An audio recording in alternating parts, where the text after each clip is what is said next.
Welcome students. We have completed the 3 units and we have entering into the 4th unit. In the 4th unit we have 2 topics. One is the groundwater, right? The next one it is the earthquake and landslides. I can take earthquake and I can take landslide separately, but it is a disaster, so I have taken this as separate. Today we will see about the earthquake, right? Okay. So I will see in this class we will see about some terminologies regarding the earthquakes. So why it is earthquake? It is a natural disaster. Why we are studying in the engineering geology? Because due to the movement of the plates, fault are all formed. That fault is the main causes for the earthquake, right? Whether the fault is due to the movement of the 2 plates or towards each other or against each other, right? So maybe the 2 plates may be like this, okay? It can move towards each other or away from each other, or it can slide towards each other. Any movement of the plates will be disturbing the actual rocks and it is forming a fault, that is the formation of the earthquake. A huge amount of energy will be released and that is called as an earthquake, right? So what is an earthquake? An earthquake is also called as a tremor or a quake or a trembler, and it is a shaking of the surface of the earth resulting from a sudden release of energy in the earth's lithosphere that creates the seismic waves. Due to the movement of the fault, due to the movement of the rock in the lithosphere region, because lithosphere is a soft rock region and it will the energy will be released, that energy will be transferred to the different parts of the ground using a waves. That we call it as the earthquake. It is the shaking of the surface of the earth resulting from a sudden release of energy from the earth's lithosphere. We can see here. So from the lithosphere, due to this fault rupture, the energy is released. That energy is this part we call it as the focus or hypocenter. The immediate part we call it as the epicenter, and we have the different layers of like this. This waves will be moving, causing a earthquake, right? So the next one I can say that the earth's surface earthquake manifests themselves by shaking or displacing or disrupting the ground. Either it is shaking the ground or it is displacing the ground or it will fall the disrupting of the ground. Okay, when the epicenter of a large earthquake is located offshore, the seabed may be displayed sufficiently to cause a tsunami. Okay, so all of you know a tsunami. This is the major waves that is called, but it is mainly formed due to the earthquake that is formed in the sea. Under the sea only major earthquakes are formed, not on the land, so that we are all safe, right? Okay. You can see the earthquakes are one of the destructive forces that unleashes the nature here, and it is a severe damage to the structures, especially to the multi-story building. So here this is an this is an Indian map, all of you know, and you can see here there are 4 zones. Zone 2, Zone 3, Zone 4, Zone 5. Okay. Nowhere in India the place is without any earthquake, non-earthquake zone. Non-earthquake zone is Zone 1. According to 2002, after the Bhuj earthquake, right? In 2002, there was a heavy earthquake in Gujarat, Bhuj place. That is where the hypocenter located. So, based on that, this Indian map was formed, and based on that, no place in the entire India comes under the non-earthquake zone or non-seismic zone.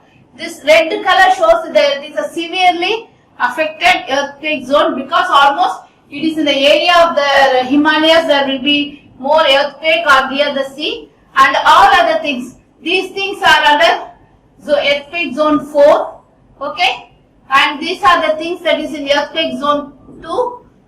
This is under the earthquake zone 4. I am sorry, this is earthquake zone 3. This is 2. This is 4. This is 5. Okay. So red is the severely earthquake zone. This orange color represents the next level. Then yellow color next level, blue color is the lightly affected earthquake zone. So what is this diagram all about? It is a recent earthquake in the last 8 to 30 days in the entire world. So you can see there is a university in California, right? UGC, that university, California University is there. There is the main studies there, and they will release daily this map, right? This map daily. So last 80 to 30 days, you can see almost all parts of the world they had an earthquake. And also, where is India located? India is located here. You can see some earthquakes here also along this. And there is one line you can see here, right? All of you can see this one line. It is of the same color. Okay. So this is the one line you can see here, right? It is moving along this. This is, we call it as a fault lines. So the two fault lines are there in India. The world you can see here. It is almost all lines are interconnected. This fault line are interconnected. You can see, and the major earthquakes are formed along the fault lines. That is what I have to tell here. And this is the major earthquake. That is a very minor earthquake. So somewhere or there is any minor earthquake that is happening. Tremor, like this tremor will happen. And there are major earthquakes. You can see 1, 2, 3, 4, 5, 6. There are several places they are having the major earthquake. So the focus, now we will see about the terminology some are associated with the earthquakes. The first one, it is the focus of the hypocenter. Focus or hypocenter of an earthquake is that where the actual earthquake originated from, usually underground on the fault zone. You can see, so this is the main place where the fault zone, this is moved here, this is slided, and the earthquake, the energy is released from here. This I call it as the focus, or I call it this as the hypocenter. I call this as hypocenter. Okay. The next one, focus is the point inside the earth where the rock breaks off and the pressure is released. Large amount of energy is released. I tell you in detail when we are discussing about the Richter's scale. And the location below the earth's surface where an earthquake rupture begins. The main part where the earthquake begins, I call it this as a focus, or I call it as a hypocenter. Wherein the focus point generally occurs mostly 45 miles below the ground. The next one, it is the epicenter. So this I call it as the focus. It is just maybe 45 miles or more amount here. I can see this energy is transferred in the form of waves. Okay. So here the part that is directly upward on the surface of the earth. This is the surface of the earth. I call it as the epicenter. So epicenter of an earthquake is the point on the surface of the earth vertically above the focus of an earthquake. That is directly above, we call it as. Due to this movement, there will be so many waves going like this, but the main thing above this, I call it as the epicenter.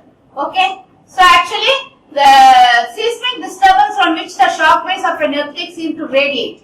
The epicenter usually registers the strongest shaking. So I can tell this is the focus, or I call it as the hypocenter, and above this the same point I call it as the epicenter. This I call it as a fault, and I call it as a fault zone. This I call it as a fault place, and these are the waves. Okay, I will detailing will see about the terminology of waves and what are the types of waves also. And the next one, it is an active fault. So there are two things it is there. First, it is active fault is a fault which have moved once or twice. I repeat again, the active fault is a fault where the movement of the rocks has taken place once or more than one time in 10,000 years. In past 10,000 years, not 1 or 2 years is not there for creating an earthquake. So due to the movement of these rocks or 10,000 years once, this earthquake is happening. So if I am going to not taking care of the rocks and other natures today, after millions of years that will affect the earth won't be aware. I mean, that is what they all environmentalists, all geologists, everyone is carrying about the earth, mother earth, likely to move sometime in the future. So this is the active fault. If there is a small movement or one or other movement is there in the past 10,000 years, that fault will be active, and also there will be a sufficient movement by which the earthquake can be triggered, right? So this is the active fault. Somewhere this is the inactive fault. So it has moved in this region, it hasn't moved for the past 10,000 years, it has moved, so it is an active fault, and there may be a trigger that can happen due to the earthquake. Okay. So the next one, it is the amplitude. Amplitude is nothing but, we will say now, this is one amplitude. Okay. So the entire thing we call it as a one amplitude. Here also you can see it is moving as a S wave or P wave, the waves. They are talking about the amplitude versus time period is the graph that we will get for a seismograph we will be getting. So one movement we call it as the amplitude. Okay. So this amplitude are different for seismic. It is not like a cosine curve, a wave or a sine wave where we will get the uniformity. It differs. So to show it, I have shown it. It is a wriggles of an earthquake recording. So the wriggles of an earthquake recording, we call it as an amplitude. And what is the focal depth of an earthquake? So this I call it as a focal depth. Okay. So what is focal depth? This is the focus or the hypocenter from which the earthquake originated. Okay. So from this, the entire part above we call it as the epicenter. Okay. This is the epicenter. The entire, that is the vertical point above on the surface of the earth. This is the ground surface. I call it as the epicenter. So this I call it as a focal depth. The focal depth is very important. That is the depth of the hypocenter below the earth's surface, at which point the energy has released. Based on that, the amount of energy released, the depth at which the energy released, the entire portion will get affected. Okay. So other things also I will tell you here, right? So here from the epicenter, and if I am going to take a building here, maybe my home is there here. Okay. So what is this? If there is a earthquake is happened, this is epicenter, then I can tell that my home is at 100 kilometer epicentral distance.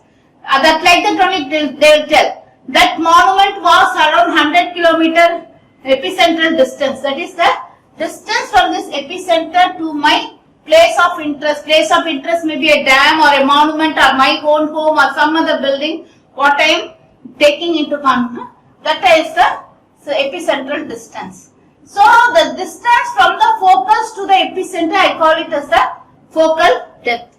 There is one more terminology I have to know, is the focal distance or hypocentral distance. From the focus, not on the vertical distance, I call it as a focal depth.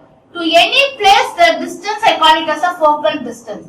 Maybe here, I call it as the focal distance. This call it as a fault rupture or focus or hypocenter. The next one, it is the force shocks. The shocks, that is the earthquake, are formed due to the formation of shocks. Shocks that are released due to the movement of the earth, the tremor of the earth. We call so many words that we will use. There are three shocks are there. One is the force shocks, the second one aftershocks, and the main shock, right? So you can see here, are smaller earthquakes in the same area as the following larger earthquake. Until the larger earthquake hit, the scientists are unable to predict if they are force shocks. Somewhere we will see the tremor was there. Okay, there is a small tremor there, they will tell. And they will tell the tremor was again and again it was felt like that. There was some movement here, I have moved like that, they can tell. But that is a force shocks. Unless a main shock, there is a main earthquake comes into picture, we don't know whether the shocks are force shocks. Okay. So the three things are there based on the ground activity. One is the main shock. This is the main earthquake that is happening. Before, what are the small terrors that are happened? Maybe for 1 month, 2 months, that small terrors that are happened, I call it as the force shocks. And after the main shocks, there is aftershocks will also happen. Aftershocks are also very dangerous. Okay. So this may lead to 1 month or 2 months, 6 months, or even to 1 year. This aftershocks may be there. Okay, these are the three things. Earthquake, actually when it is the main earthquakes appearing, it is called as the main shocks. Before that, small tremors will be there, that is the foreshocks, and the aftershocks is a small earthquake, that is the comparatively lesser than the main earthquake. I call it as the aftershock, but these three shocks has to be taken in the same place.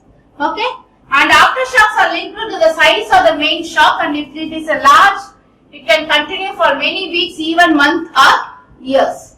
Okay. So the next we will see about the asthenosphere. What is asthenosphere? Okay. So here this is a lower mantle, upper mantle will be full of fire, right? It is of 670 kilometers, and in between upper mantle and the lithosphere there is a soft part, ductile part, we call it as the asthenosphere, right? Below the lithosphere, which includes the lower mantle, and it is about 180 kilometer thick. Due to this mantle, the high pressure temperatures are exhibited, which affects this asthenosphere and lithosphere. Mostly due to this, the earthquakes are widely affected and widely spread. And actually, convection is that what now, if I am going to take a glass of water, I am going to heat it, right? Okay, what happens? The water will move like this. The hot water, warmer water will move, or the cooler water will come down like that. There is a movement inside the Earth's surface, where movement will be rises as the density increases. This is one of the convection action that is taking place under the Earth's surface. A convection action will take place under the Earth's surface, which is also a main process for the formation of earthquake. Then the deformation. Deformation is nothing but the change in the original shape of the material. So due to earthquake, there is the entire deformation will take place. The stress and strain will differ, that I call it as a deformation. And the displacement. Deformation means if I am going to take the material like this, and if there is any change in shape like this, or you have it changed like this, I call it as a deformation. But if I am going to take a rod like this, right? So if I am going to, due to the earthquake, it has this beam has like this, now. This is displacement from the main part. Okay, that is the two things. What is the other thing that I left? So what is an earthquake? I have again explained. Next one, it is a fault. We have already seen fault is along which the due to the movement of the rocks, the plane along which the movement of the rocks happened, we call it as the fault. Fault is a crack in the earth crust along which the rocks slide, right? So there may be a rock like this, either it is movement like this, it will move like this. Okay, one can be moved like this or like this. Any way that the movement of the rocks that takes place, we call it as a fault. Fault are found at the edges of the place where the crust is moving in different direction. The next one, it is a earthquake fault. The earthquake faults are the fractures where displacement is on either side relative to one another. I can say this is a fault due to this movement. You can see one rock is here, another rock, it has slided here.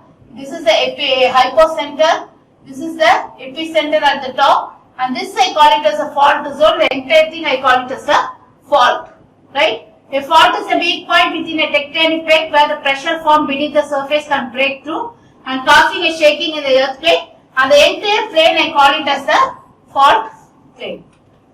The next one, it is a plate tectonics. Plate tectonics is the science that deals with the movement of the plate. Okay. Again, I tell you one more diagram. I have already shown you, I think, the formation of India. Or I can tell you that it is world is formed of one full plate called Pangea. Then, due to the movement of the plates and everything, 7 continents was formed, and also the formation of India also we discussed. So the plate tectonics are the science of the project where rigid plates move across the hot molten materials. The plate, due to the molten materials of the magma that is rotating, due to this the plates starting moving against one another. I call this as the plate tectonics. So actually I have told you now, there is one plate of Europe and Asia was there. Europe and Asia, we call it as the Eurasian plate, where India was not a part of this Eurasian plate. But when in India was about to come and it was about to due to the movement of the plate, this plate was about to come to the Europe-Asia. It was not able to move that Europe-Asian. Eurasian plate is very heavy. That is the formation of Himalayas. Right? I have already explained to you. Okay. So the next one we will see the magnitude. So magnitude is a number that categorizes the amount of energy released during an earthquake. So the magnitude is from 1 to 8. 8 or greater, I call it as a greater earthquake. If 1 below 4 or 5, I call it as a lighter earthquake. So the magnitude is mainly given in the Richter scale. It is found by a professor called Charles Richter, and he noticed that at the same distance seismograms records different amplitude. As I have seen on the amplitude, the seismogram records different amplitude. So he found out why it is recording more different amplitude, and he also found out that larger earthquakes have bigger amplitude than the smaller earthquakes, and due to this there is a different behavior of the structures, different behavior of the earthquake was there, different energy release was there. So based on this he formed the Richter scale. Based on the Richter scale only we will be seeing there is an earthquake that is there of 5.6. Earthquake is of 3. Earthquake above 8 we call it as the major earthquake. When I was talking about the tsunami in 2004, the earthquakes that are formed near Sumatra, that is a Java, it is of 9.9. Okay, so it is very major earthquake. You can see the next word I have to see is the seismicity. Seismicity is the intensity, frequency and distribution of the earthquake in a specific area. The whole world you can see there are different regions if you are showing the seismicity. Okay, the next one it is to record this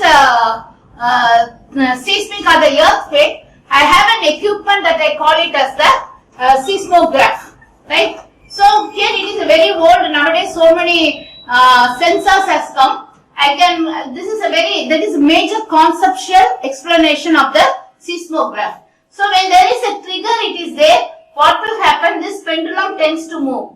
Okay, this part will move. This is a fixed one. It is like the pen here. So the pen will move like this and it will form a line here. Based on the movement, based on the trigger that is happening here, this diagram you can show whether the amplitude is greater or smaller, whether how much amplitude the earthquake has been taking. If there is no earthquake, it will give a line. Okay, now. The next one, seismometer. Seismometer is the instrument that is used, and seismograph is the graphical representation. You can see here. And the next one, it is the seismograms. Seismogram is the plot of time versus intensity. You can see here, several seismograms are there. One is the El Centro, San Francisco, 1991, Uttarakhand, Indian, every Mexico earthquake. Each one is having different seismograms. Okay. So that depends upon the earthquake in a place. The next one, it is a seismology. Seismology is the branch of geology that studies earthquake and seismic waves. This is called as a seismology. The next one, the last topic for today, we will see about the seismic waves. The seismic waves, as I already told now, from the focus, this is a focus, this is the epicenter. Okay, so the movement will be of the waves will be like this. To different parts, the waves will be taking, the energy will be dissipated throughout the place in the form of waves. That is called as the seismic waves. So the seismic waves can travel through 100 kilometers. Depending upon the density, it will travel faster. If there is a vacuum is there, it will travel very slower. So there are two types of waves. One is the body waves, we call differentiated into P wave and S wave. The next one, it is the surface wave, we call it as the Love waves or the Rayleigh waves. So these are the surface waves and these are the body waves. That it is coming and it will hit the structure in different angles, either from here or in the top, from the epicenter. So these waves are very important. So I will quickly go through what are the body waves. Body waves are the vibrations that move through the Earth's interior. Under that, we have two types of waves. We call it as a P wave and S wave. Primary wave and secondary wave. Called as primary wave and secondary wave. Shortly we call it as a P wave and S wave. You can see this wave move like this. P wave move like this. But this wave moves like this. Okay, in S direction you can see. You can see here. It is provides due to P wave, it provides alternating compression and extension. Due to, if I am going to have a spring like this, it will have an alternative compression and extension will be there. But when I am going for an S wave now, what will happen? It will be like this. Okay, so but I can't say that only one type of wave will affect our building or structure. All the waves will affect. Okay, so that is a earthquake becomes a very bigger natural disaster. Okay, and also one more thing is that P wave will travel through all the media, solid, liquid, gas, everything. But the S wave will travel only through solids, the density thing.